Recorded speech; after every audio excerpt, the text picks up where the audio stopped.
Bangladesh Pakistan test ম্যাচে বাংলাদেশ দল যে ফেভারিট ছিল তা আগে থেকেই বোঝা গিয়েছে, আন্দাজ করা গিয়েছে এবং হলেও তাই। আজকে বাংলাদেশ দল প্রথমে টসে হেরে তারা ব্যাটিংটা করতে এসেছে।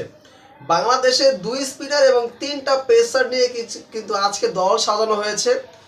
অনেক বেশি হাইপ তোলা হয়েছিল তানজিদ হাসান তামিমকে একাদশে রাখা হবে, তবে শেষ পর্যন্ত সিলেক্টররা কিন্তু ওই তামিমকে আসলে ছাড়াই কিন্তু একাদশে নেমেছে।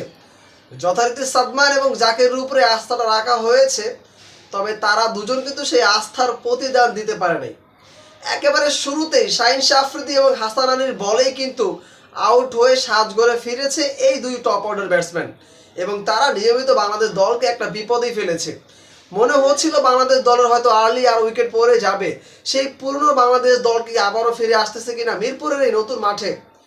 কিন্তু পুরো চিত্রটা পাল্টে দিয়েছে ক্যাপ্টেন শান্ত নিজে এবং মমিনুল হক সৌরভ। এই দুইজনের 170 রানের কল্যাণে বাংলাদেশ দল প্রথম দিন শেষ করেছে 302 রানে, মোট উইকেট পড়েছে 4টা। আক্ষেপের জায়গাটা অবশ্যই দিন শেষে অবশ্যই সেই 91 রানের আক্ষেপের আউটটা নিয়ে হয়েছে মমিনুল হক সৌরভ।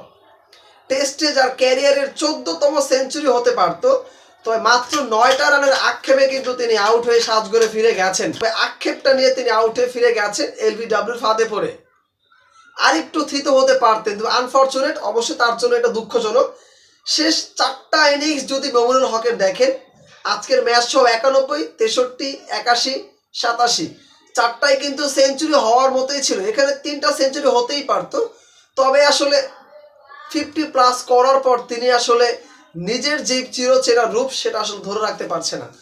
তবে প্রশংসার জায়গা কুড়াচ্ছে কিন্তু ক্যাপ্টেন নিজেই, নাজমুল হোসেন শান্ত।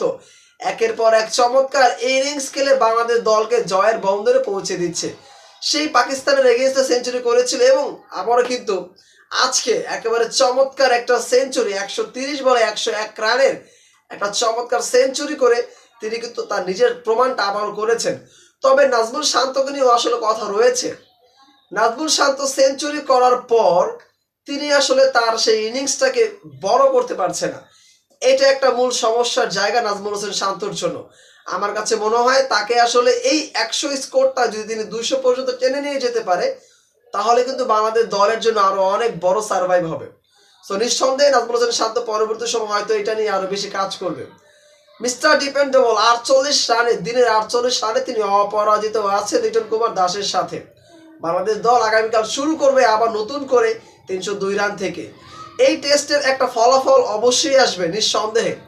এই টেস্টের একটা ফলাফল আবারও আজ বলে দিচ্ছি, 302 রান হয়েছে, আরো 6টা উইকেট রয়েছে। বাংলাদেশ দল পুরো দিন ব্যাটিং করার সুযোগ পাচ্ছে, হয়তো বাংলাদেশ দল বিশাল বড় একটা স্কোর তার আসলে করতে সক্ষম হবে। সো দেখা যাক আগামীকালে বাংলাদেশ দল কতটুকু পারফর্ম করতে পারে এবং মুশফিকুর রহিম কি সেঞ্চুরি পাবে কিনা কমেন্ট বক্সে জানিয়ে যাবে। এবং বাংলাদেশের টেস্ট যে উন্নত করছে তা আরো একবার প্রমাণ করেছে বাংলাদেশ দল নিজেই।